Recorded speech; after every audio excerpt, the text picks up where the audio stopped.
démocratique du Congo, vous avez sur l'écran une carte de l'Afrique qui situe la localisation de la République démocratique du Congo, et vous avez également une carte sur les subdivisions territoriales de la RDC.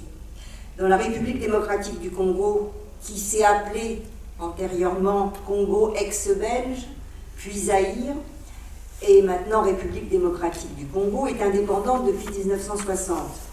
Deuxième pays le plus étendu d'Afrique, troisième pays le plus peuplé, elle est un des géants du continent africain. Elle a connu une colonisation d'une extrême violence. Propriété privée du roi des Belges Léopold II, elle a été transférée à l'État belge en 1908. Le travail forcé y a conduit à une diminution effrayante de sa population initiale. Elle est frontalière de 9 pays, ce qui dans le contexte génère une fragilité certaine aux influences extérieures. Le moins qu'on puisse dire, à lire son histoire depuis l'indépendance, c'est que l'histoire de la République démocratique du Congo est une histoire mouvementée et violente. On relève une tension extrême entre le maintien de l'unité nationale et des tentatives de sécession successives de territoires riches en ressources minières. On se souvient, en tous les cas pour les gens de ma génération, du Katanga, du Sud-Kasaï, de la guerre du Chaba. Car si la RDC est un des pays les plus pauvres du monde, ses richesses naturelles sont exceptionnelles. En 1993 survient le génocide des Tutsis au Rwanda voisin, mais Tutsis et Hutus ne sont pas des populations localisées exclusivement au Rwanda, quand on sait le mode de découpage des frontières par les puissances coloniales. Cet événement va une nouvelle fois déstabiliser très gravement l'Est de la RDC, et une alliance composite aux intérêts temporairement communs va signer la chute du régime de Mobutu, en place depuis la mort de Lumumba. Depuis cette époque, l'Est de la RDC connaît une situation tragique dont nous allons parler ce soir, avec quelques questions subsidiaires, en tous les cas pour moi. Qu'en est-il de la vérité historique dans cette Afrique des Grands Lacs où se mêlent tant d'intérêts et tant de narratifs contradictoires quant aux événements? Quels sont les jeux internationaux à l'œuvre dans ce conflit? Et quelles sont l'attitude et la stratégie de la France? On sait qu'Emmanuel Macron était il y a 2 semaines en République démocratique du Congo. Alors Françoise Germain-Robin, vous êtes journaliste, vous avez travaillé à France Culture et vous avez été grand reporter pendant 15-20 ans au journal L'Humanité. À ce titre, vous avez couvert d'importantes zones de conflit au Proche et au Moyen-Orient. Vous connaissez très bien l'Algérie puisque vous y avez été correspondant permanent. En 2019, vous avez publié avec Luc Beyer-de-Ric, journaliste belge très connu en Belgique, vous avez publié Congo, mémoire à vif. Dans une de vos conférences, vous confessez qu'antérieurement, la situation de la République du Congo vous était un peu étrangère. Il semble donc que vous ayez voulu persévérer dans votre étude de ce pays, puisqu'aujourd'hui, vous publiez en collaboration avec Deo Nabujimbo un second livre intitulé « La grande manipulation de Paul Kagame ». Je vous laisse la parole. Merci. Vous approchez peut-être de façon micro. Je ne sais pas si je vais approcher. Juste, je voulais attirer l'attention. Est-ce qu'on entend? Oui. Oui. Je voulais attirer votre attention sur cette carte où on voit effectivement le grand territoire de la République démocratique du Congo qui occupe tout le centre de l'Afrique et qui est à peu près la superficie de 5 fois la France. Donc c'est quand même un pays. Presque toute l'Union européenne rentrerait dans la République démocratique du Congo, et attirer en même temps votre attention sur les 2 petits confettis qui sont à la gauche. Là, j'ai pas moyen de les atteindre. En vert et en jaune. En vert et en jaune, qui sont le Rwanda et le Burundi. Et donc, mon livre s'intitule La grande manipulation de Paul Kagame. Et donc, Paul Kagame et le président du Rwanda, ce tout petit pays dont la superficie correspond à un département français à peu près, et qui depuis 30 ans réussit à quasiment déstabiliser le grand voisin, le Congo. Et donc voilà, c'est cette situation qui a attiré mon attention et qui m'a amené à faire ce travail de recherche et surtout de recueil de témoignages. C'était déjà un peu le principe de mon livre précédent sur le Congo, puisque mon compagnon de l'époque était un journaliste belge très connu qui a présenté 20 ans de journal télévisé en Belgique, un peu, c'était le Poivre d'Arvor belge, et lui il avait décidé, on lui avait demandé de faire un livre de souvenirs de la colonisation, de gens qui avaient participé à l'entreprise coloniale, qui avaient été envoyés au Congo belge avant 1960 pour recueillir des témoignages et la mémoire de gens qui peu à peu disparaissent. Il n'y en a plus beaucoup maintenant, hein, puisque l'indépendance, ça date de 1960, donc le temps a beaucoup passé, on est à plus de 60 ans plus tard. Et donc il avait fait ça, ce qui m'a du coup amené à m'intéresser au pays avec lui. Et puis comme il est mort avant d'avoir terminé le livre, l'éditeur m'avait confié la tâche de l'achever et de le publier. Et donc à cette occasion, j'ai fait la connaissance de pas mal de Congolais. À Paris, on en a beaucoup. Moins qu'en Belgique. En Belgique, il y a une diaspora très très importante. Donc j'ai un peu pu côtoyer la communauté congolaise. Et puis donc j'ai rencontré Deo Namujembo parce que je cherchais quelqu'un pour m'aider, surtout pour relire le livre que j'avais publié, mais qui, comme je n'étais pas experte en matière de Congo à l'époque, je suis toujours pas experte, mais je commence à connaître quand même, et puis j'y suis allée. Non, avant, je n'étais même pas allée, tandis que là, j'y suis allée. Et donc, c'est un journaliste qui a été obligé de fuir son pays parce que, enfin, il avait été menacé de mort à plusieurs reprises, il a échappé à des tueurs. Son frère, qui était journaliste à la radio de l'ONU, a été assassiné en 2008. Lui, on a essayé de le tuer en 2009, on a essayé de l'empoisonner. Il est venu en France et voilà, mais il n'a pas trouvé de travail de journaliste et donc il travaille comme traducteur pour des organismes comme l'OFPRA, comme les tribunaux qui s'occupent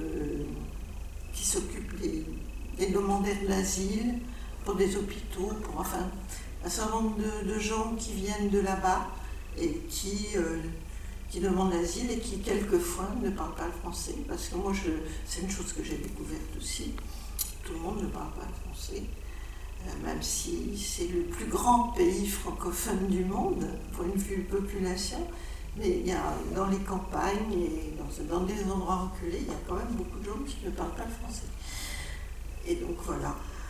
Alors, pourquoi est-ce qu'on a décidé de publier ce livre qui a un titre un petit peu provocateur quand même, hein, parce qu'on désigne carrément Paul Kagame comme largement responsable de la situation du pays, mais quand on dit la grande manipulation, si vous voyez le dessin qui est sur la couverture, on voit que M.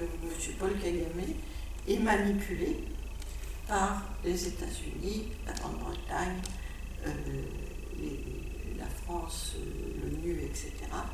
Et que donc c'est une manipulation, dans le terme manipulation, il y a un double sens. À la fois, lui, il est manipulé pour servir les intérêts de ces pays dans l'Afrique centrale, qu'on appelle aussi la région des Grands Lacs, qui est une des régions du monde les plus riches en minerais. de toutes sortes, en terres rares, en minerais dont on a de plus en plus besoin dans notre monde moderne, comme le coltan, le cobalt, le lithium, pour faire les téléphones, les batteries, etc. Donc il est leur pion dans la région des Grands Lacs, mais lui aussi joue un rôle très important à l'égard des pays voisins, le Burundi, l'Ouganda et surtout la République démocratique du Congo. Alors, ce qui nous a donné, en fait, le start, le départ pour faire ce livre, en fait, c'est un autre livre qui a été publié il y a 2 ans par un journaliste dont le nom est très connu. C'est surtout son grand-oncle qui a un nom très connu, puisque lui, il s'agit de Patrick de Saint-Exupéry. C'est un journaliste qui travaillait pour Le Figaro, puis après qui a créé son propre journal. Maintenant, il est à la retraite. Mais il y a 2 ans, il a publié un livre qui s'appelle La Traversée, où il racontait qu'il avait décidé de traverser le Congo sur la trace des anciens réfugiés rwandais qui étaient allés au Congo après le génocide de 1994 au Rwanda, ce génocide qui a été une horreur absolue. Je pense que tout le monde en a entendu parler. On a parlé c'est difficile d'établir des chiffres dans des scènes de massacre comme celle qu'il y a eu, mais on a parlé de 800 000 morts, surtout des Tutsis, mais aussi des Hutus, parce qu'il y a une chose dont on ne parle pas beaucoup, mais qui est une réalité, c'est que ce génocide de 1994, il avait été précédé par une guerre civile qui avait commencé le 1er octobre 1990, quand des réfugiés rwandais qui avaient dû partir en Ouganda et qui vivaient dans des camps de réfugiés ont décidé de revenir au Rwanda et d'y prendre le pouvoir. Le pouvoir rwandais en 1994, mais déjà avant, en fait depuis 1960, le pouvoir était aux mains des Hutus, puisqu'il y a 2 grandes ethnies, les Hutus et les Tutsis, qui existent depuis la nuit des temps. Donc, les Hutus étaient au pouvoir, ils sont très majoritaires, ils sont plus de 80% de la population, et ils avaient pris le pouvoir à la faveur d'une révolution en 1960, et donc les Tutsis qui étaient proches du pouvoir avaient fui, étaient partis se réfugier en Ouganda dans des camps de réfugiés. Et Paul Kagame, ce monsieur qui nous occupe, était un membre de la famille royale Tutsi qui dirigeait le Rwanda avant 1960.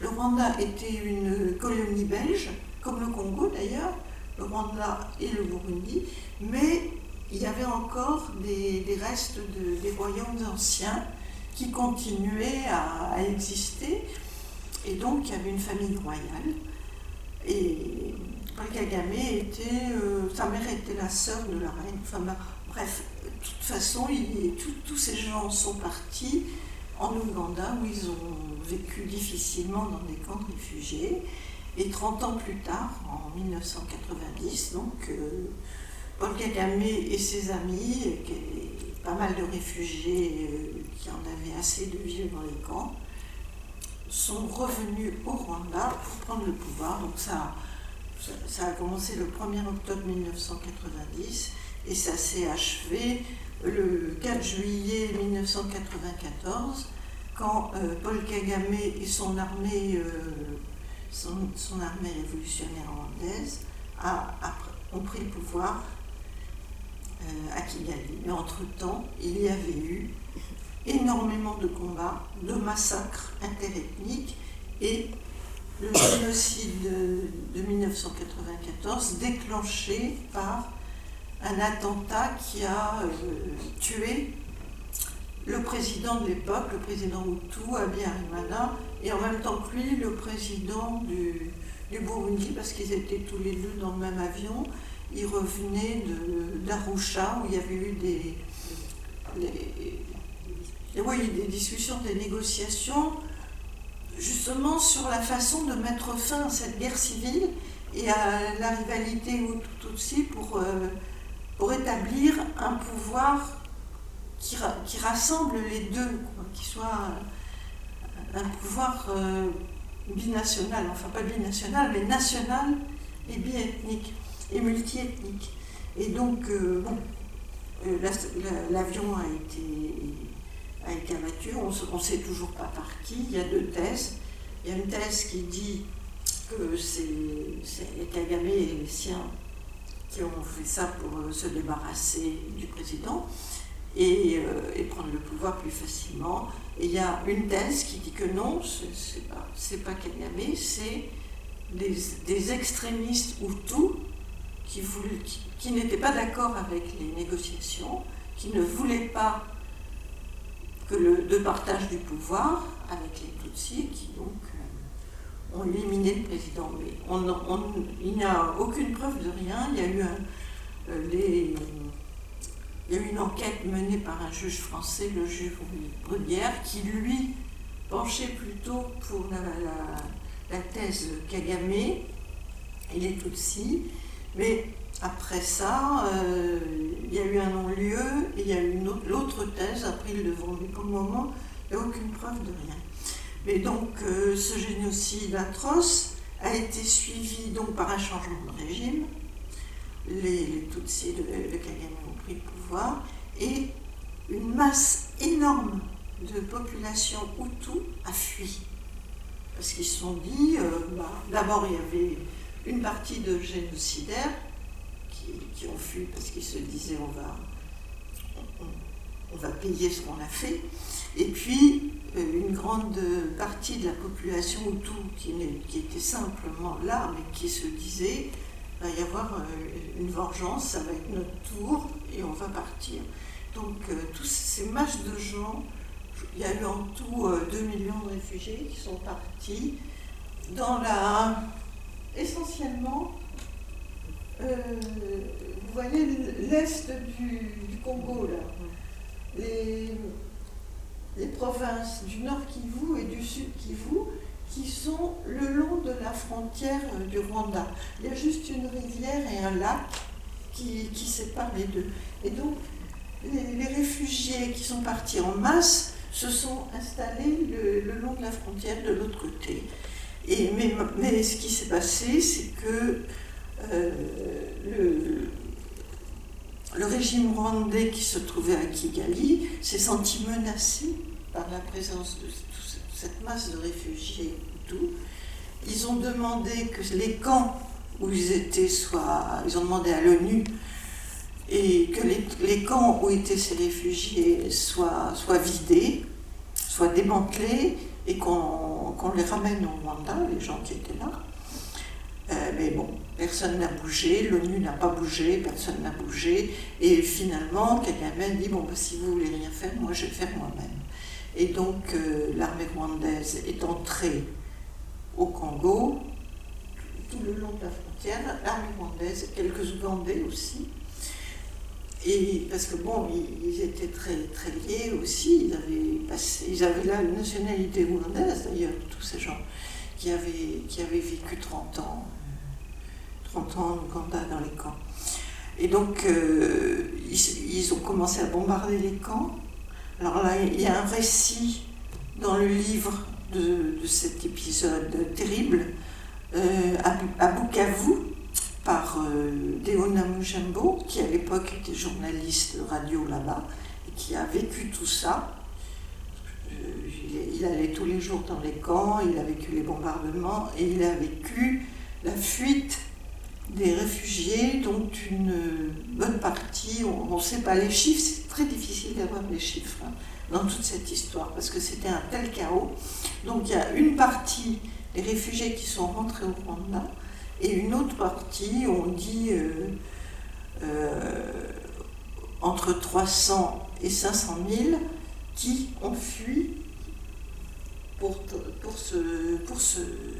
échapper aux envahisseurs. Et les envahisseurs, c'était donc l'armée rwandaise et une armée de rebelles congolais dirigée par Laurent Désiré Kabila, qu'ils appelaient ALDL, l'Armée de libération du Congo, et qui ont travaillé, disons, en même temps, en bonne coopération avec Kagame et son armée. Et leur but, le but de l'ensemble d'ailleurs, et premièrement de Kabila et de ses rebelles, c'était de descendre Mobutu de son trône, parce que là, il était là depuis 1965. Mobutu, c'était un dictateur qui avait établi la corruption et qui dirigeait le pays avec quelques amis à lui, et il s'en mettait plein les poches, et toutes les richesses du Congo étaient captées par ces gens-là. Lui, il avait des villas en France et partout dans le monde, et la population congolaise était de plus en plus malheureuse. Donc, cette volonté de descendre Mobutu, ça a eu lieu parce que en mai 1997, l'armée rwandaise et l'armée de Kabila sont arrivées à Kinshasa. Et Mobutu s'est enfui au Maroc, comme il était très malade. Il avait un cancer de la prostate en phase terminale et il est mort quelques mois plus tard en exil au Maroc. Mais donc ce qui m'intéresse, ce qui nous a intéressés, c'est le sort de tous ces réfugiés qui étaient poursuivis dans les camps et puis après à travers tout le Congo et à travers les forêts, à travers la savane, enfin bon. Et il se trouve que le livre dont je vous ai parlé, de Patrick de Saint-Exupéry, prétendait suivre la trace de ces réfugiés à travers le Congo et prouver qu'il n'y avait pas eu de massacre, que ni l'armée rwandaise ni l'armée de Kabila n'avaient commis de massacre. Bon. Évidemment, pour ceux qui connaissent l'histoire et ceux qui l'ont vécu, comme Léona Mujambo, c'était impossible d'accepter cette histoire. C'était une négation totale de la réalité. Et donc c'est à cette occasion que Théo m'a demandé est-ce que tu serais partante pour qu'on réponde à ce livre en rétablissant la vérité et en montrant que tout est manipulé depuis le début, depuis 1990 et même avant, et que tous les malheurs du Congo, en fait, viennent de là. Tous les malheurs du Congo, et les malheurs du Congo, ils continuent. Ça, je vous montre...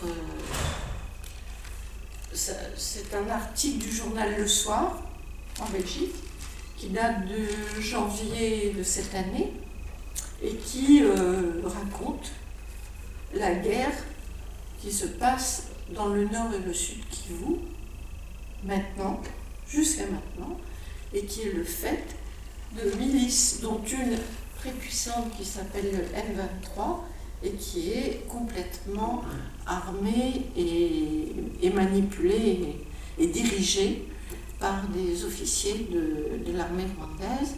C'est un fait qui a été établi par une enquête de l'ONU, que personne ne nie, même notre président Emmanuel Macron l'a reconnu.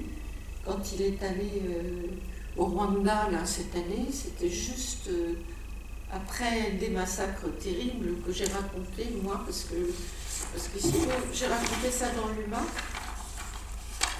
Parce qu'il se trouve que j'étais au Congo en novembre et décembre, et qu'au moment où il y avait des massacres dans le nord Kivu, j'étais à Goma et j'ai vu ces scènes épouvantables des milliers et des milliers de réfugiés, des familles, des femmes, des enfants, aux pieds nus, en haillons, qui arrivaient des zones de combat où l'armée rwandaise et le M23 avaient pris et détruit les localités. Moi, je me souviens notamment de la ville de Kichiché. J'ai vu les gens qui venaient de Kichiché quand j'étais à Goma, et ce qu'ils racontaient, c'était atroce. c'était des meurtres, c'était des viols. Maintenant, depuis, on a vu un peu plus de détails, mais on a découvert qu'il y avait des fosses communes, avec des centaines de gens, enfin, l'horreur absolue. Et donc, comme le président Macron était à ce moment-là à Kigali, il a quand même dit qu'il fallait que le Rwanda cesse de se mêler, cesse ses ingérences au Congo. Mais bon, ça s'est arrêté là. Il n'y a pas eu, comme pour l'Ukraine, des sanctions ou des mises en garde ou des mises en demeure. Non, simplement lui a dit, c'est pas bien ce que vous faites là. Et en même temps, comme dirait Emmanuel Macron, en même temps, le même jour, il a attribué une somme de 20 millions d'euros à l'armée rwandaise. Et évidemment, c'était pas pour envahir le Congo, c'était pour défendre Total, les installations de Total au Mozambique. Et ça, c'est une autre histoire dont je vous parlerai tout à l'heure. Donc on a décidé de faire ce livre à partir de témoignages. Bon, il y avait le premier témoignage, c'est celui d'Éo, mais il y a beaucoup d'autres. On ne peut pas se contenter d'un seul témoin. On a retrouvé donc des gens qui avaient vécu toute cette terrible histoire depuis 30 ans. En fait, ça va faire 30 ans l'année prochaine. Le génocide du Rwanda, ça va faire 30 ans en 2024. Et depuis, il y a toujours eu des affrontements dans le nord et le sud Kivu, des gens obligés de fuir. Il y a eu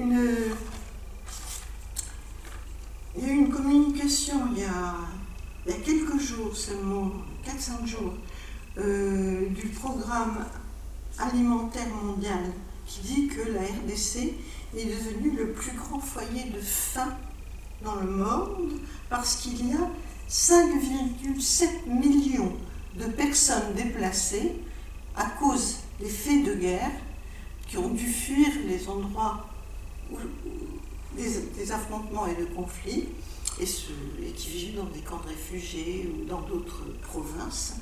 Et rien que les deux provinces du Kivu, il y en a 3 millions qui sont comme ceux que j'ai vus à Goma et qui sont arrivés depuis 1 an, puisque la dernière offensive dont je vous parle est arrivée il y a 1 an. Ça a commencé il y a 1 an. Donc on a cherché les témoins et on les a trouvés, évidemment. On est plus doué que Patrick de Saint-Exupéry, lui il n'avait rien vu, mais nous on les a vus. Et on les a trouvés surtout dans la diaspora, des gens qui avaient fui, qui vivent en Belgique, qui vivent en France, qui vivent en Suisse, notamment on a rencontré là-bas un général qui a le même nom que l'ancien président du Rwanda, Habyarimana, il s'appelle Emmanuel Habyarimana, mais il n'a rien à voir avec lui, et il était un des soutiens de Paul Kagame. Il était dans l'armée de Paul Kagame, il a même été son chef d'état-major jusqu'au jour où il a senti qu'il était menacé, et il n'était pas le seul. Beaucoup des personnes qui avaient appuyé la prise du pouvoir de Paul Kagame, notamment des Hutus, puisqu'il y a eu dans les premiers mois de son gouvernement, après juillet 1994 et à peu près pendant 2 ans, il y a eu des ministres, des responsables, des officiers, etc., Hutus dans l'armée rwandaise. C'est-à-dire que c'était un début d'application des accords d'Arusha. Mais ça n'a pas duré longtemps, parce que Kagame voulait tout le pouvoir, et il les a virés, menacés, et pour certains d'entre eux, assassinés. Donc beaucoup sont partis, ont essayé de fuir, de sauver leur peau. Il y en a qui ont été assassinés à l'étranger. À cet égard, je vous conseille la lecture d'un livre qui vient de paraître, qui s'appelle « Rwanda, assassins sans frontières ». et qui est fait par une journaliste britannique, Michaela Wong, qui est une excellente journaliste qui a travaillé depuis plus de 30 ans en Afrique centrale, qui était en 1994 au Rwanda et au Congo. Et bon, on était ensemble, on a fait une conférence ensemble à Paris il y a 3 semaines. Et elle disait, j'étais comme tous les journalistes, je considérais qu'à l'époque, Kagame était un héros qui avait arrêté le génocide, mais après j'ai vu ce qu'il a fait, et j'ai vu comment il a éliminé les gens en les assassinant. Donc, et du coup, elle a complètement changé son optique, et elle a commencé à chercher les gens qui avaient l'histoire des assassinats à travers le monde, commandités par le régime de Kigali. Donc, c'est pour vous dire que tous ces témoins qu'on a réussi à trouver, donc leurs témoignages sont dans notre livre. Il y a aussi le témoignage très émouvant d'une ancienne commissaire européenne à l'action humanitaire qui s'appelle Emma Bonino. C'est une Italienne. Maintenant, je ne sais pas si elle est encore, quand on l'a rencontrée à Rome, elle était encore sénatrice, mais il y a eu des élections, puis je crois qu'elle n'est plus parce qu'elle est très âgée. Et elle a raconté comment elle avait vu ces réfugiés dans un camp immense où il y avait 250 000 réfugiés qui étaient accumulés là, ce qui s'appelle Tingi, qui est un lieu célèbre de mort et de massacre. Et on lui avait dit, à Kigali notamment, et on lui avait dit, mais non, il n'y a plus de réfugiés, ils sont tous rentrés au Rwanda, il n'y a plus aucun réfugié. Mais elle avait des informations par des gens sur place, par des ONG, et aussi par l'Église. Parce que l'Église, il faut savoir que les églises même, jouent un rôle très important dans ces pays-là, notamment au Congo, mais aussi au Rwanda, parce que les populations sont très massivement chrétiennes. Au départ catholiques, mais de plus en plus, il y a des évangélistes qui occupent le terrain. Et donc, elle avait des informations complètement contradictoires avec ce qu'on lui disait officiellement, et même ce que lui disait l'ONU. Elle disait, non, mais c'est pas la peine, l'ONU n'a rien fait, elle n'est pas intervenue. Non, il n'y a plus de réfugiés, tout va bien, ils sont rentrés au pays, ils sont très contents, etc. C'est évidemment pas vrai. Elle a décidé, contre l'avis de tout le monde, d'y aller, avec une équipe, je crois qu'elle avait une équipe de télévision française avec elle, et une belge. Et elle a vu cet horrible mouroir de Tingi, elle a rencontré les gens, et quand elle est rentrée à Bruxelles, elle a dit ce qu'elle avait vu, et c'est incroyable, on ne l'a pas cru.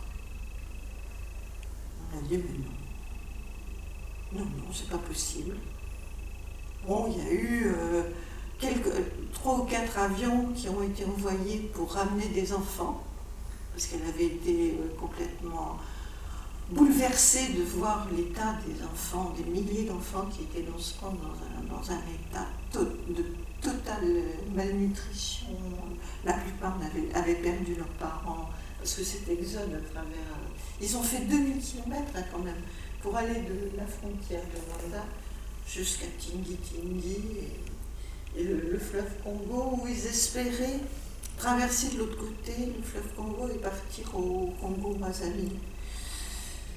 Ils avaient fait 2000 km à pied, c'est raconté, là. Il y a des enfants qui racontent ça, et qui sont plus des enfants maintenant, mais qui ont vécu ça, et qu'on a retrouvés, et qui racontent leur exode. Donc, ça rappelle des images qu'on a vues de l'exode en France pendant la Seconde Guerre mondiale aussi, où il y avait des gens jetés sur les routes comme ça. Des enfants qui perdaient leurs parents, qui étaient abandonnés et qui mouraient sur les chemins. Bon, mais il y a tout ça malheureusement.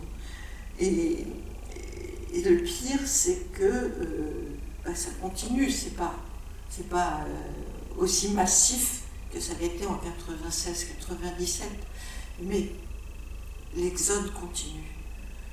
Entre décembre et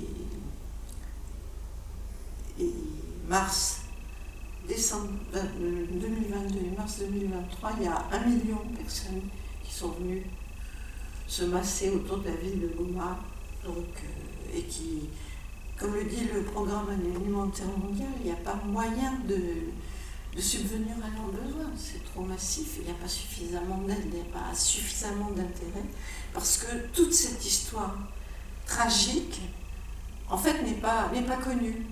Je ne sais pas si vous en avez beaucoup entendu parler, mais dans les médias, on n'en parle pas. La télé, bon, il y a eu... sur Arte, il y a eu un reportage sur cette guerre il y a quelques semaines, mais enfin c'est excessivement rare qu'on en parle. Mais donc pourquoi cette guerre qui continue depuis 30 ans, c'est la question qu'on se pose. Et que cherche le Rwanda en République démocratique du Congo? Bon, évidemment, on s'est penché sur cette question. Il faut savoir que l'Est de la République, le nord, le sud Kivu, mais aussi le Katanga, sont les zones les plus riches en minerais du monde entier.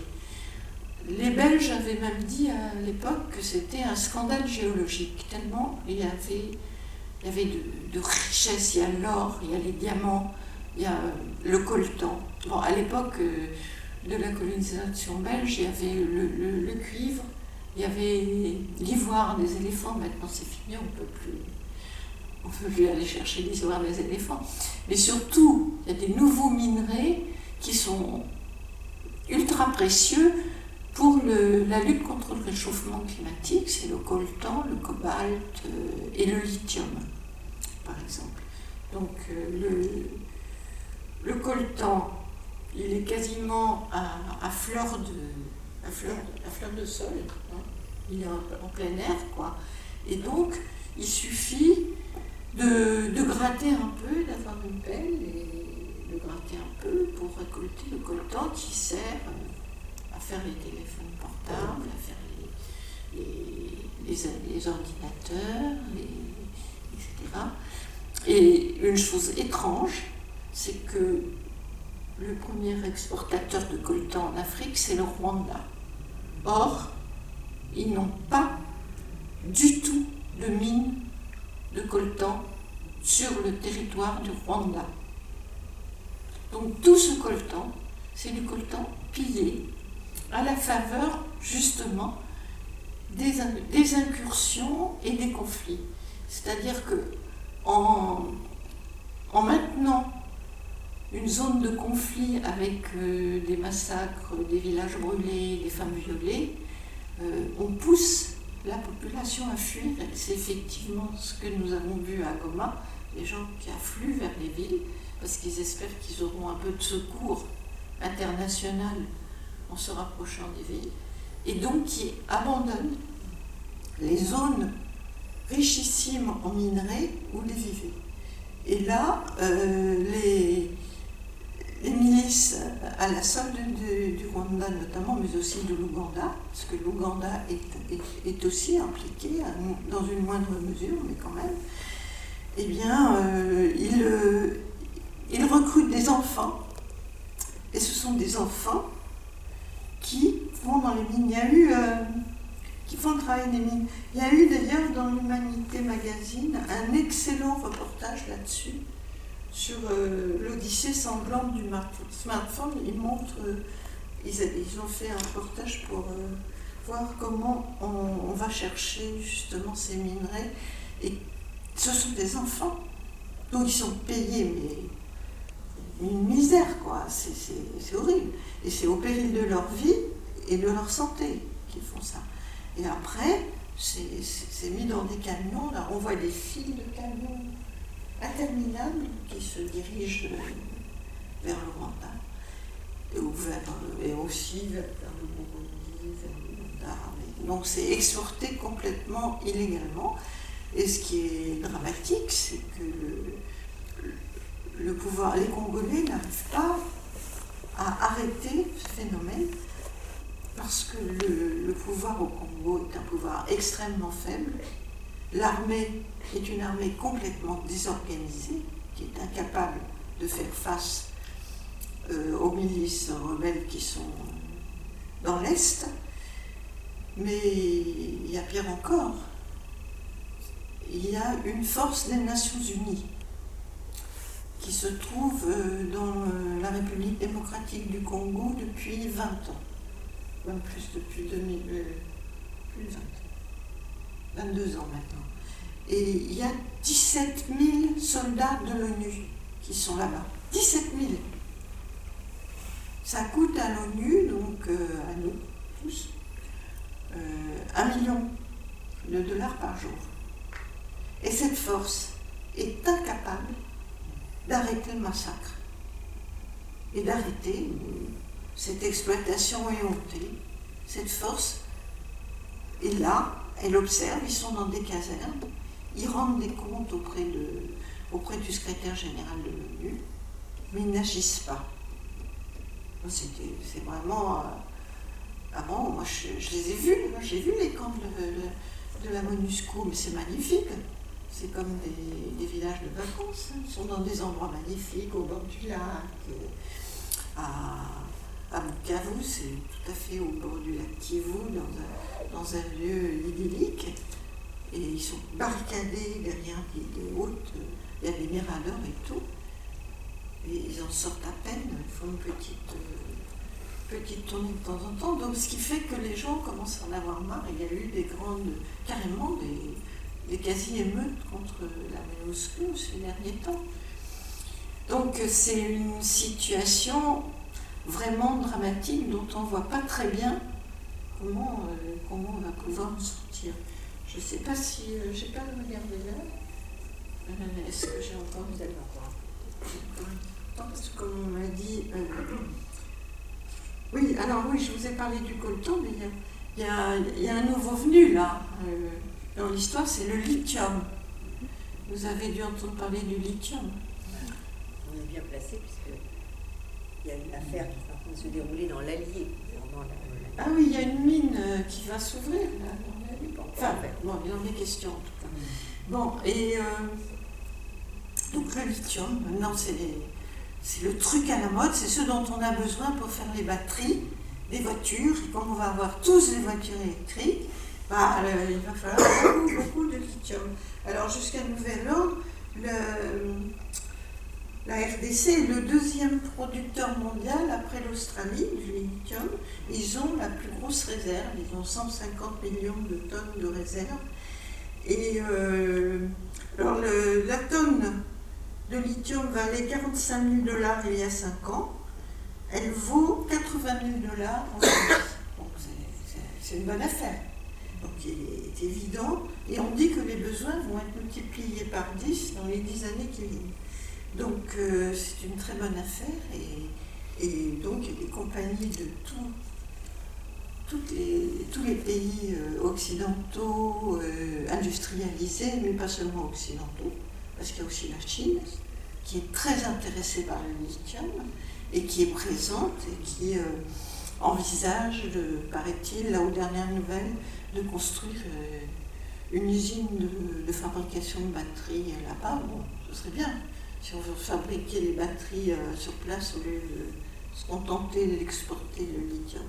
Mais les Chinois, d'ailleurs on en parle dans ce reportage de l'Humanité Magazine que je vous conseille, les Chinois se comportent exactement comme les Occidentaux. Hein. C'est pareil, vis-à-vis des Congolais, ils ne sont pas plus éthiques. Et donc, on se dit que dans de telles conditions, comment est-ce qu'on pourra arriver à rétablir un peu de justice et à rendre des comptes à tous ces gens qui souffrent de la la guerre depuis 30 ans, qui ont été déplacés, affamés, tués, violés, et ça continue et personne ne s'en occupe. Alors il y a le docteur, je vous avais peut-être entendu parler du docteur Denis Mukwege, qui est connu comme l'homme qui répare les femmes. C'est un gynécologue qui lutte contre les viols, qui sont utilisés, le viol étant utilisé comme arme de guerre à très grande échelle là-bas. Il a construit un hôpital et une fondation qui prennent en charge des femmes, pas seulement des femmes d'ailleurs, des enfants et même des hommes, parce que les dégâts ne se limitent pas aux femmes, même si c'est elles les principales victimes. Et lui, il a lancé depuis 2018, il a eu le prix Nobel de la paix, il a lancé depuis une espèce de croisade pour que, enfin, on s'intéresse à ce qui se passe dans son pays et qu'on mette fin au conflit, qu'on mette fin à la guerre et qu'on punisse, enfin, que la justice passe et qu'on punisse ceux qui sont responsables, qu'ils soient congolais, rwandais, ou n'importe quelle autre nationalité, mais qu'au moins il y ait un tribunal. Il appelle ça la justice transitionnelle parce que l'État congolais est incapable de le faire. Donc une justice qui allierait des étrangers, des gens envoyés par l'ONU et des juristes congolais ou rwandais ou intéressés par ce qui s'est passé et ce qui se passe. Donc il a lancé cette croisade. Et disons que c'est une cause que je trouve juste et j'espère que notre livre aidera peut-être à arriver à cette issue. Mais quand on voit ce que je viens de vous dire, les intérêts monumentaux, les intérêts économiques qui sont en jeu avec les multinationales, avec les grandes puissances, les États-Unis en premier lieu, la Grande-Bretagne, et nous, on s'y est mis aussi, la France, depuis peu de temps. En fait, depuis une dizaine d'années. Les relations entre la France et le Rwanda ont été très mauvaises après le génocide au Rwanda, parce que les Tutsis, quand ils ont pris le pouvoir, ils ont reproché à la France d'avoir soutenu le régime Hutu et d'avoir aidé les Hutus à fuir au Congo et ailleurs. Et donc il y a eu un gel quasi total des relations diplomatiques jusqu'à l'an dernier, jusqu'en 2021. Et c'est Nicolas Sarkozy qui a relancé les choses quand il était président. Il a voulu un rapprochement avec le Rwanda. Et pour quelle raison? Il l'a dit franchement, il l'a dit carrément. On publie son discours qu'il a fait à Kigali carrément, où il a dit, voilà, il y a une injustice, c'est que le Congo est un grand pays très très riche et qui a beaucoup de place, et le Rwanda est un tout petit pays très pauvre et qui n'a rien. Donc il faudrait partager. Il a dit ça.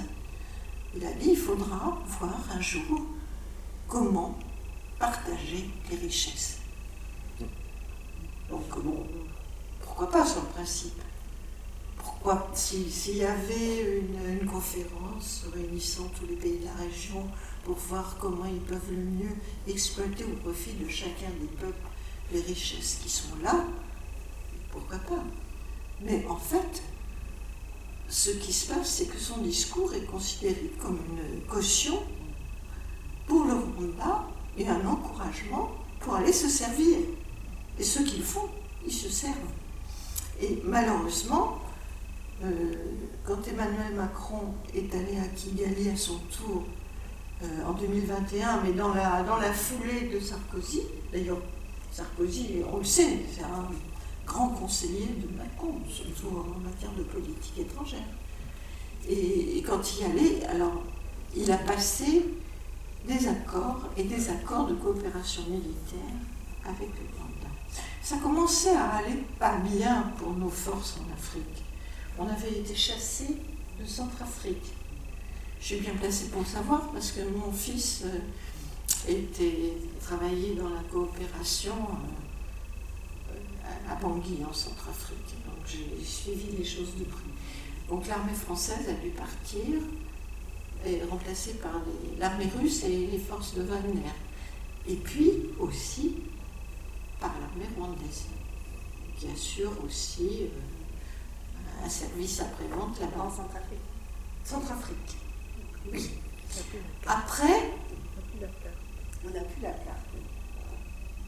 Ah, on est parti. Enfin, vous l'avez vu. Oui. Bon, vous avez vu que la Centrafrique, c'est juste un peu au nord du Congo, la République centrafricaine, avec Bangui. Et donc, il y a eu ça, et puis il y a eu surtout un accord pour que l'armée rwandaise aille chasser les djihadistes qui menaçaient les installations de Total au Mozambique, dans un endroit qui s'appelle Cabo Delgado, qui est au bout, c'est un cap, son nom l'indique, Cabo Delgado, et là où il y a un des plus grands gisements de gaz du monde, et Total et les Italiens de Eni, ah ben voilà la carte. Donc vous voyez, c'est au-dessus, juste au-dessus de l'équateur, c'est limitrophe à l'équateur, la République centrafricaine.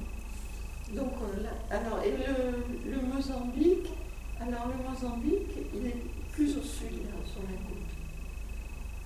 Et donc l'armée rwandaise, en juillet 2021, c'est pas Sarkozy, Macron était allé à Kigali en mai, je crois, si mes souvenirs sont exacts, il a passé des accords et en juillet 2021, l'armée rwandaise a commencé à partir en Mozambique pour chasser les djihadistes qui avaient obligé Total à tout arrêter, ils avaient rapatrié tout leur personnel et tout ça. Et ils ont été très efficaces parce que maintenant, Total annonce qu'ils vont reprendre.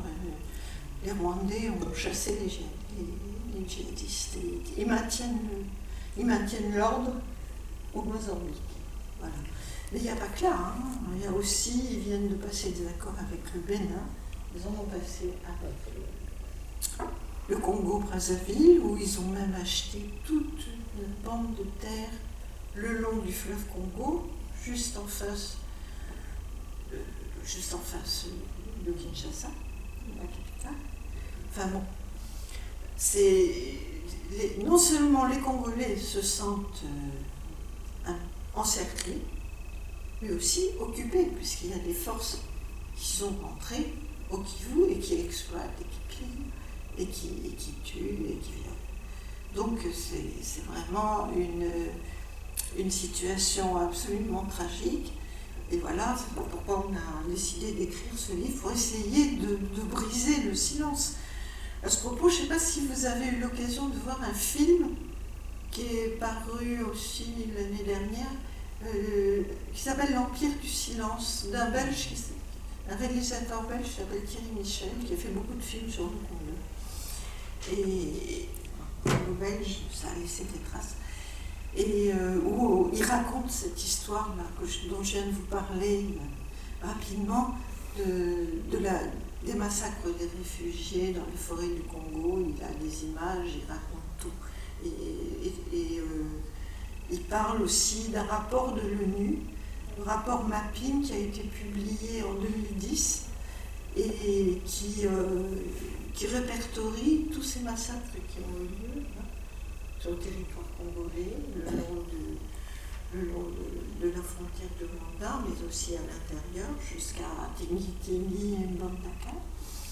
Donc il raconte tout ça, et il montre que cette impunité terrible qui fait que ça continue, puisque de toute façon personne n'est puni, donc pas pourquoi il s'arrêterait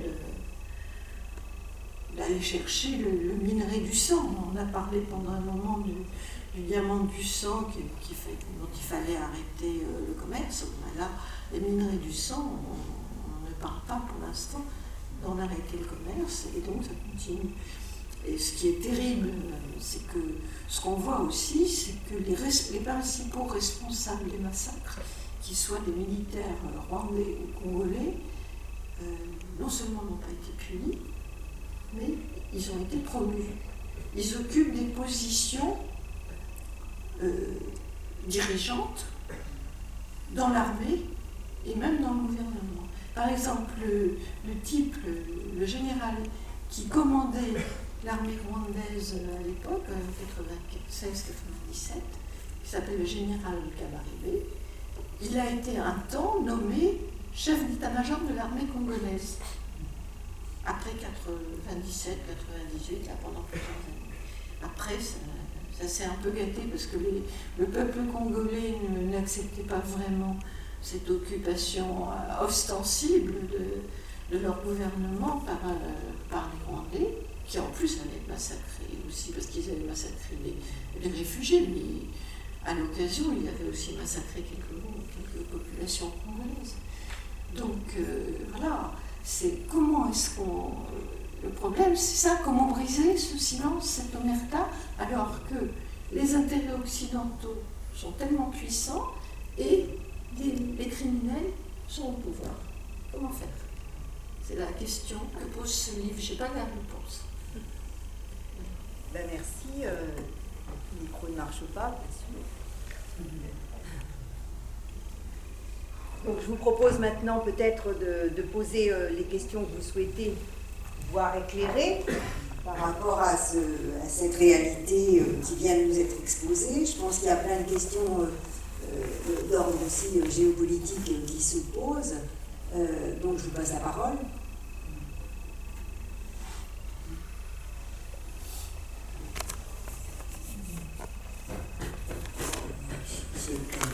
Je voulais savoir à quel moment votre fils était en Centrafrique. Votre fils était en Centrafrique en quelle année? En quelle année votre fils a travaillé dans la coopération en Centrafrique?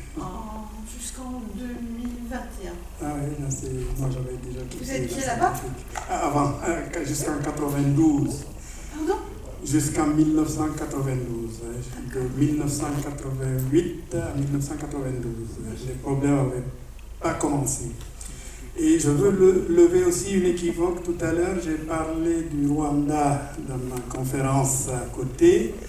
J'ai dit que c'était un pays exemplaire pour l'environnement, pour la propreté et tout ça. Ah oui. Mais j'ai omis de dire que dans l'article à paraître, je dis aussi le rôle néfaste de Kagame au Congo, justement, tout le travail qu'il a fait. Alors je ne voudrais pas qu'on reparte d'ici en pensant que j'ai encensé Kagame.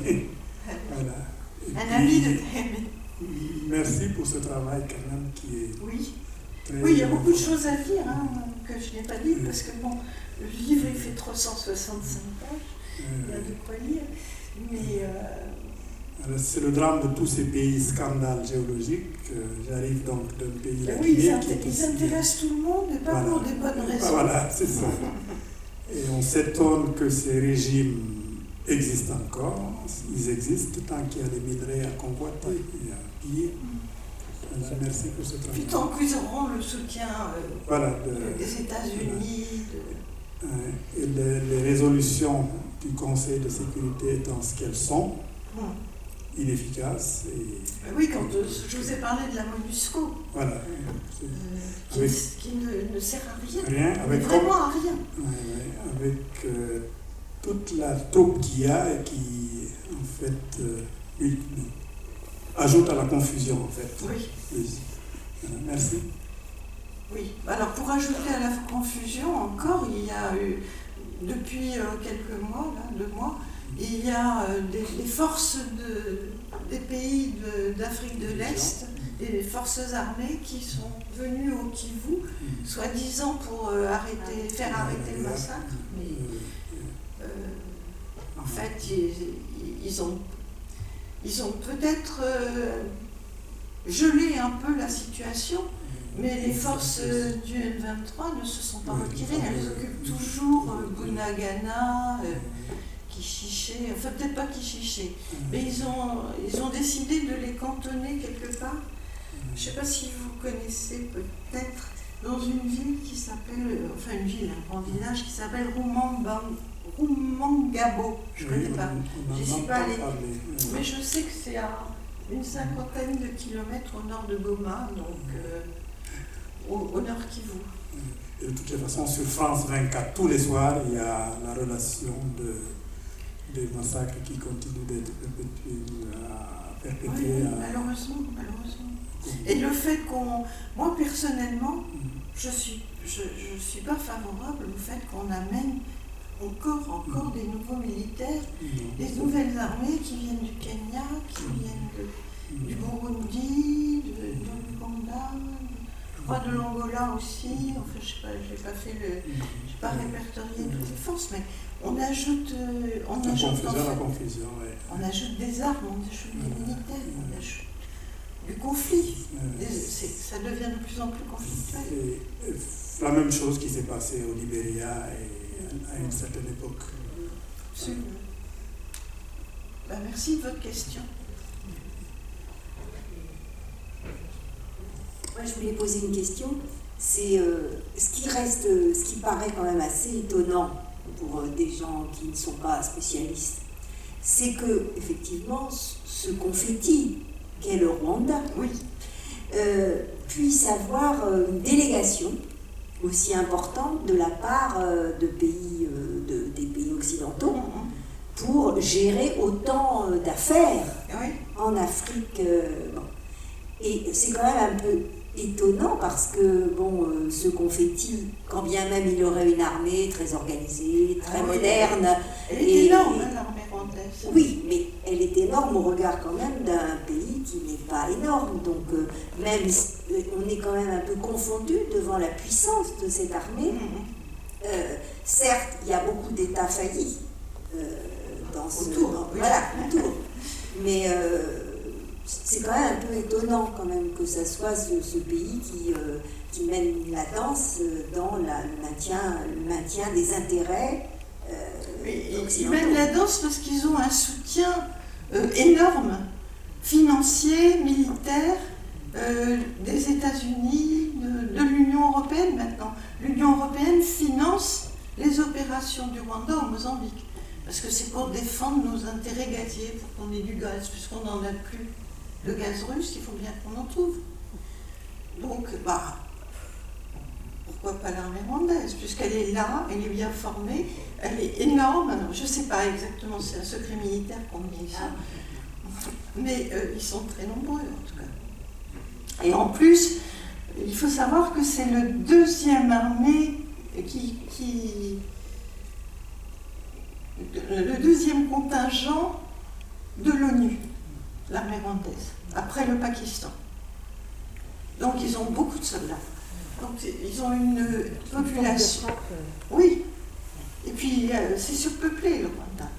Il y a toujours eu des gens qui quittaient le Rwanda parce que c'était surpeuplé. Oui, bonsoir. Moi je peux témoigner. J'étais dans cette région en 72. Ah, ça fait 1972, ça fait longtemps.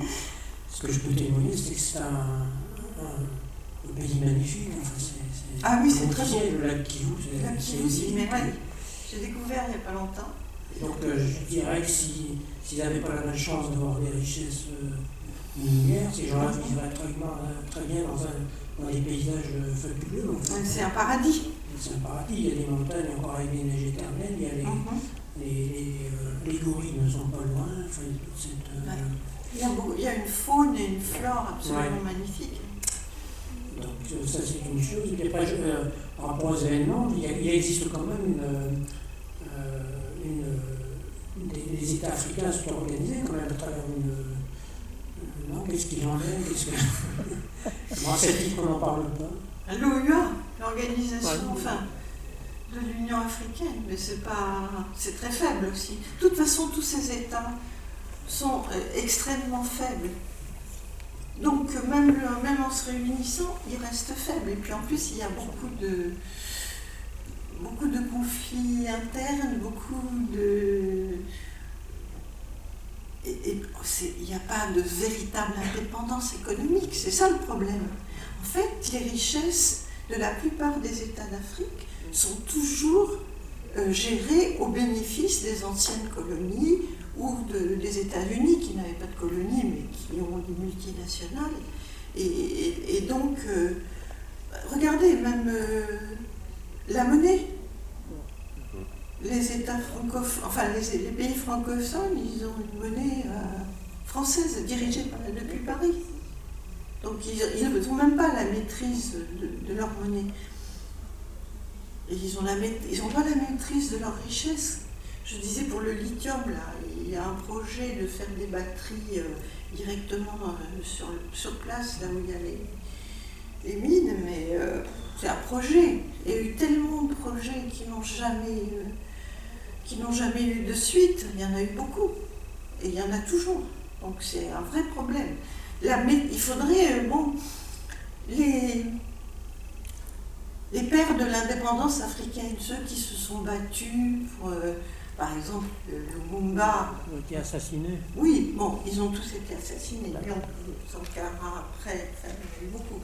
Mais leur idée, c'était de sortir de cette division-là, en petits morceaux qui a été faite par les Occidentaux, par les Européens, et de faire une unité africaine pour gérer les ressources qu'ils ont ensemble, de manière coopérative et en essayant de se passer justement des multinationales, du FMI, de la Banque mondiale, de toutes ces organisations qui, en fait, qui les vampirisent. Ils sont vampirisés, littéralement. Et il n'y a pas que le Congo qui est vampirisé. Le Congo, c'est intéressant parce que c'est le plus riche, mais... voilà, donc les pères des indépendances, les Lumumba et tout ça, ils pensaient à ça. Mais ils n'ont pas pu, on les a empêchés, bien sûr. On les a assassinés, tous ceux qui avaient cette optique. Ou on les a chassés. Il y a eu des coups d'État militaires. Et à répétition. Pardon ? L'expérience de l'Angola est un peu différente. Qu'est-ce qu'il en est ? Ouf. L'expérience de l'Angola, ça c'est pas très bien fini non plus. Hein. Ils sont pas non plus, c'est pas un pays qui soit un modèle ni de démocratie ni de développement. Ils sont toujours très dépendants des intérêts pétroliers.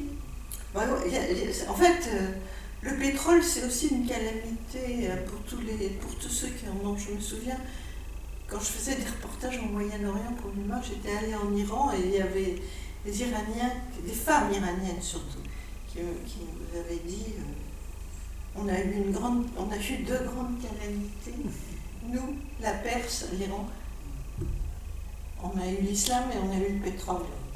Et avec ces deux choses-là, on a été, notre indépendance a été détruite. Mais c'est partout pareil, quoi. Il y a toujours, en tout cas, le pétrole, le lithium, le coltan, tout ça, c'est des calamités, le gaz. C'est-à-dire que ce n'est pas les peuples qui en bénéficient. Puis en plus, maintenant, on voit que c'est une calamité climatique, qu'il va falloir en sortir, mais comment ? Et il se trouve que les Africains, ils ont le pétrole, mais ils ont ce qui va aller après, c'est-à-dire le lithium, le coltan. Donc ils n'ont pas fini de souffrir. Oui, j'aurais juste une petite remarque. Effectivement, le Congo est victime de ce qu'on appelle la calamité des ressources, je pense. Et on peut se poser la question, quand on ne connaît pas ou de loin, comment est-ce possible un pays aussi riche, aussi grand, aussi peuplé, soit victime d'un minuscule pays qui est militairement important, bien sûr. Ils ont dépensé. Là, je ne peux m'empêcher de faire le parallèle avec un autre État très puissant militairement et qui est petit dans une région beaucoup plus grande, qui a beaucoup de ressources et qui est incapable d'y faire face, c'est au Proche-Orient. C'est Israël. Absolument. Vous pouvez comparer parfaitement, c'est la comparaison est tout à fait légitime. C'est-à-dire, à partir du moment où un État se met au service des puissances occidentales et qui se militarise, qui accepte de jouer le gendarme dans une région riche, jusque-là... C'est un système qui n'est pas nouveau, hein. Ça existe depuis un certain temps. Mais effectivement, en plus, il y a une autre similitude, si on veut. C'est qu'ils ont, les deux, Israël n'a pas vécu de génocide, mais l'État d'Israël se réclame du génocide des Juifs pour être inattaquable. On ne peut pas le critiquer, parce qu'ils disent comment vous ne pouvez pas critiquer le peuple qui a subi le génocide. Mais c'est pareil, hein. Kagame, il tient exactement le même raisonnement.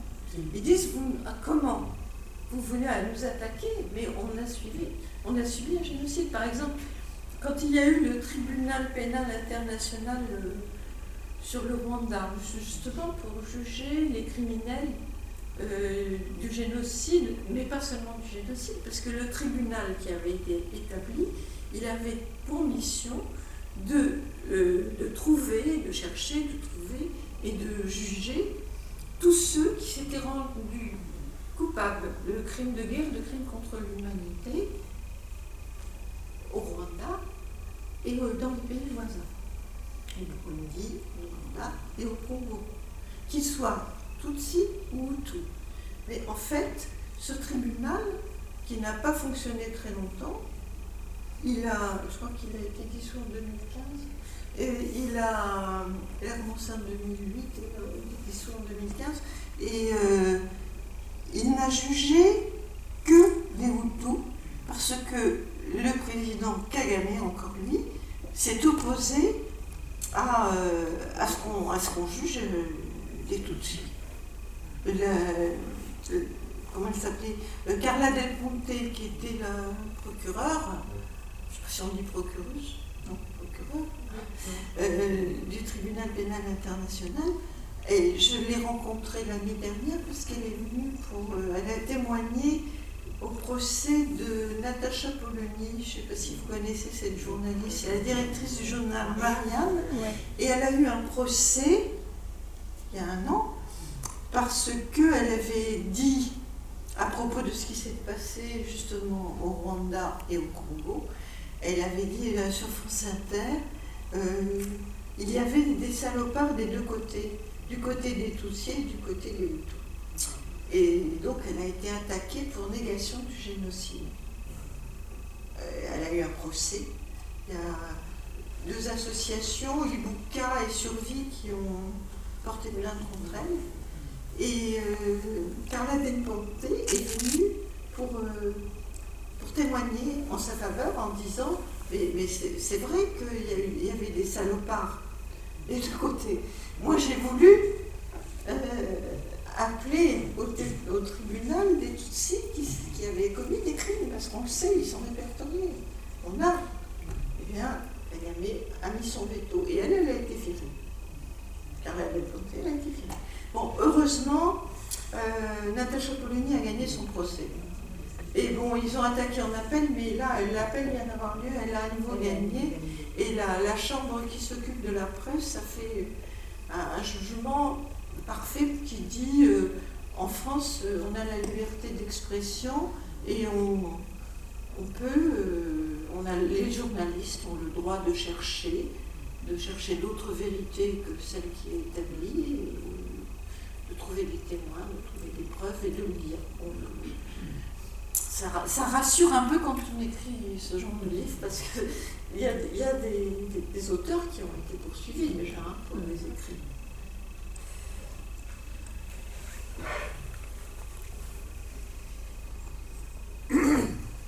Oui, bonsoir. Les souvenirs que j'ai de cette époque, qui est vraiment très triste, je me souviens d'un reportage de l'UMA où le reporter était au Congo et il était sur la frontière et il décrivait les cadavres qui flottaient sur le fleuve qui sépare le Congo et le Rwanda. On a su plus tard que ça avait pris des formes monstrueuses, puisque les génocidaires ont impliqué dans les massacres le maximum de population. Les massacres, d'après ce que j'ai lu, se faisaient à la machette. On ne fusillait pas, on coupait en morceaux. Il y a eu tout. Hein. Bon. Ils ont utilisé toutes les armes. Il y a eu des fusillades aussi, des gens qui ont été payés dans les églises et fusillés ou brûlés comme mais... En tout cas, c'est comme ça que je l'ai... Jean Châtain, c'était notre reporter. Et ce génocide, il était préparé, parce que je crois savoir, par la radio Mille Collines, et le surnom de cafard qu'il fallait éliminer, qui était Afrigo-Tutsi. Oui, alors, préparé... je voudrais bien finir, s'il vous plaît. Oui. Et donc, moi, j'ai vécu la victoire de l'armée rwandaise de Paul Kagame comme une libération et la fin d'une chose horrible. Et j'ai vécu l'intervention d'armée française, alors à l'époque c'était Mitterrand et Balladur, si je me souviens bien, et qui a laissé faire encore des massacres à cette époque-là. Il y a eu une conférence où un collègue, c'était un physicien, lui il a fait un travail de chercheur, comme il le fait d'habitude. Il a consulté tous les, pas les relevés, mais les déclarations de l'état-major, tout ce que, il a noté toutes les contradictions. Donc c'est quand même parfaitement éclairant. Pour moi, j'en avais conclu que l'armée française avait protégé la fuite des génocidaires et bien sûr du flot de la population qui craignait quand même d'être victime de vengeance, oui, c'est ce que j'ai dit. Et donc, une fois les génocidaires réfugiés, parce que c'est bien le terme qu'il faut employer au Congo, il me semblait normal qu'un État comme le Rwanda, qui sortait d'une pareille épreuve, ne puisse pas tolérer que se reconstituent des forces qui avaient pour objectif de revenir et de recommencer le massacre. Alors, où est-ce que je me trompe? Non, vous vous trompez dans la mesure où, effectivement, que le Rwanda se protège, c'est très bien, mais que l'armée rwandaise aille jusqu'à Kinshasa en traversant 3000 km et en détruisant tous les camps et en massacrant tous les gens qui étaient sur son chemin, franchement, c'était pas vraiment une très bonne idée. Hein. Or, c'est ce qui s'est passé. Et il y a des témoignages, il y en a beaucoup maintenant. Ça commence à sortir. Parce qu'il y a eu l'Empire du silence et l'Omerta qui a duré très longtemps. Parce que c'est vrai que c'était un tel choc qu'on ne voyait que ça. Quoi. On ne pouvait pas voir autre chose. On pouvait voir que ce massacre. Mais l'Omerta est en train de tomber. Et c'est aussi parce que Kagame continue à se comporter très très mal, jusqu'à maintenant. Donc ça finit par se savoir. Et l'Omerta, la preuve qu'elle est tombée, c'est que depuis le mois d'avril, il y a 4 livres qui viennent d'être publiés sur cette même histoire. Donc j'ai parlé du livre de Mickey Larong, qui elle était là-bas. Vous étiez sur place? Non, mais elle était sur place en 1994, elle a écrit des grands articles sur le génocide. J'en ai même retrouvé un dans l'Humain, à ma grande surprise. Elle en avait écrit un pour l'Humain. À l'époque, elle était à l'agence Reuters, donc l'agence britannique Reuters. Et bon, elle était comme Jean Châtain, comme Stephen Smith du Monde ou d'autres journalistes qui ont appuyé complètement l'action de Kagame en disant au moins il a mis fin au génocide. Mais après, on ne pouvait pas continuer à appuyer la suite de son action. La poursuite des malheureux, des femmes, des enfants, des vieillards dans tout le Congo, et puis ce qui continue, c'est-à-dire l'occupation du Kivu et le nettoyage ethnique, parce que c'est ça qui se passe, c'est un nettoyage ethnique. On chasse les populations. Et avec... Bon, le dernier épisode qu'il y a eu, c'est quand même étonnant.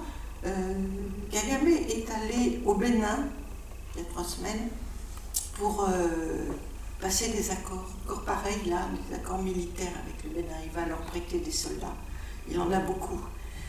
Et donc il peut en prêter, mais il les fait payer d'ailleurs. Et il a annoncé carrément que c'était normal qu'il soit au Rwanda, parce que il y avait qu'il soit au Congo, au Kivu, parce que le Kivu, en fait, appartenait historiquement au Rwanda, et que c'était normal qu'ils essaient de le récupérer. Il a dit ça comme ça, publiquement. Donc, bon, il peut y avoir, il y a des tas de conflits comme ça frontaliers dans beaucoup de pays du monde. Mais ça ne peut pas se régler comme il le fait, par l'occupation et par le pillage. Il ne faut pas accepter ça. Voilà. Et pourquoi il réussit? Parce qu'il a des soutiens, mais les plus grands pays du monde le soutiennent. C'est son ami numéro 1 au début, c'était Clinton. Clinton a d'abord, Kagame, il était en formation militaire aux États-Unis en 90. Après, il a pris la tête de l'armée pour rentrer au Rwanda. Et il avait des accords avec Clinton. On donne des preuves là. Et aussi avec, pas seulement Bill, avec sa femme aussi, qui était très impliquée dans ce qui se passe au Rwanda et au Congo. Et puis, le monsieur qui murmure à l'oreille de Kagame tous les soirs, il s'appelle Tony Blair. C'est son premier conseiller, son principal conseiller. Et il n'y a pas que des conseils, il y a des frics aussi. Il y a de l'appui militaire. Tant qu'il aura ces gens-là derrière lui, il pourra faire ce qu'il veut. Il est là pour ça. Pour arranger les intérêts de nos intérêts occidentaux dans la région des Grands Lacs, qui est une région stratégique pour toute l'Afrique. Or, tout le monde dit que l'Afrique, c'est l'avenir, c'est le continent de l'avenir. Donc tout le monde s'y intéresse, il n'y a pas que nous, hein, les Russes, ils y sont, les Chinois, ils y sont. Pour le moment, apparemment, les Russes ne sont pas tellement au Congo. J'ai pas vu. J'ai vu des Chinois, j'ai pas vu de Russes.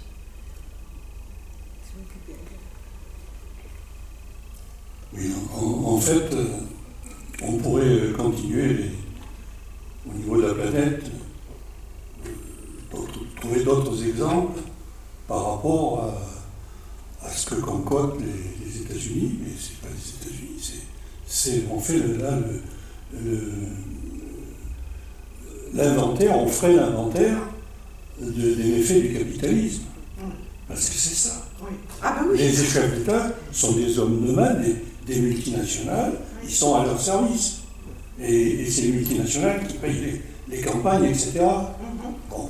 Alors, ce phénomène s'est accéléré depuis la fin de l'URSS. Ce n'était pas ma tasse de thé, mais il y avait quand même un équilibre au niveau mondial, au niveau de la planète, qui freinait c'était ce qu'on appelait l'équilibre de la terreur. L'équilibre de la terreur. Mais depuis que ça n'existe plus, eh bien, les guerres se sont déchaînées partout. Les guerres sont partout, les chefs d'État sont assassinés, etc. On parle, je ne sais plus de qui on parlait tout à l'heure, Sankara, etc. Bon, oui. Mais il y a eu aussi Kadhafi. Kadhafi s'est condamné à mort quand il a voulu faire une monnaie unique pour les Arabes. Bon, c'est des choses comme ça. Aussi l'indépendance nationale. Un réseau de Wi-Fi pour l'Afrique. Oui, mais tout ça. Ça n'a pas plu à tout le monde. Alors, voilà, aujourd'hui, c'est pas dans cette salle on peut discuter tout ce qu'on voudra, mais il faudrait revenir aussi aux bases de l'ONU, après la guerre. Ah oui. Du rôle de l'ONU et de ces organismes qui sont complètement dévoyés aujourd'hui. Absolument. Et vous en avez j'ai parlé de la MONUSCO. Il n'y a pas que la MONUSCO. On pourrait parler même de l'OMS, tout ce qu'on voudrait. Alors, on a un secrétaire général de l'ONU, moi je me rappelle, c'est vieux, le secrétaire général de l'ONU qui a sur des missions importantes pour la paix. Oui. Même si quelquefois c'était contestable. Aujourd'hui, il est complètement inodore, incolore. Monsieur Guterres, Monsieur Guterres, qui est portugais, je crois. voilà, il est portugais, mais c'est pas la question. Hein, mais il est complètement inodore et sans saveur. Et à chaque fois qu'il ouvre la bouche, c'est pour aller dans le sens des États-Unis et de l'impérialisme américain. Voilà. Alors, je ne vais pas épiloguer parce que il y a aussi cette question de ce que j'appelle moi l'indignation sélective sur le sending, hein, avec des médias qui appartiennent toujours aux mêmes, hein, pour l'essentiel. Vous en savez quelque chose à l'humanité. Eh bien, on a cette indignation sélective sur quelques conflits, mais les autres, ils sont complètement... Là, je vois le Yémen, là, par exemple. Il y a quelques années, on a fait une conférence sur le Yémen, dont personne ne parle. Presque tous les jours, il y a Israël qui déglingue des mobs de 5 ans, hein, sans raison. Voilà. Et on n'en parle pas. Alors voilà, moi je ne vais pas... Oui, je suis d'accord. Je ne veux qu'être d'accord avec vous. Juste, et je déplorer. J'ai organisé une conférence sur Cuba dans mon coin la semaine dernière. Et bien, ça fait combien de temps que ça dure le blocage, avec des lois extraterritoriales. Personne ne parle ici.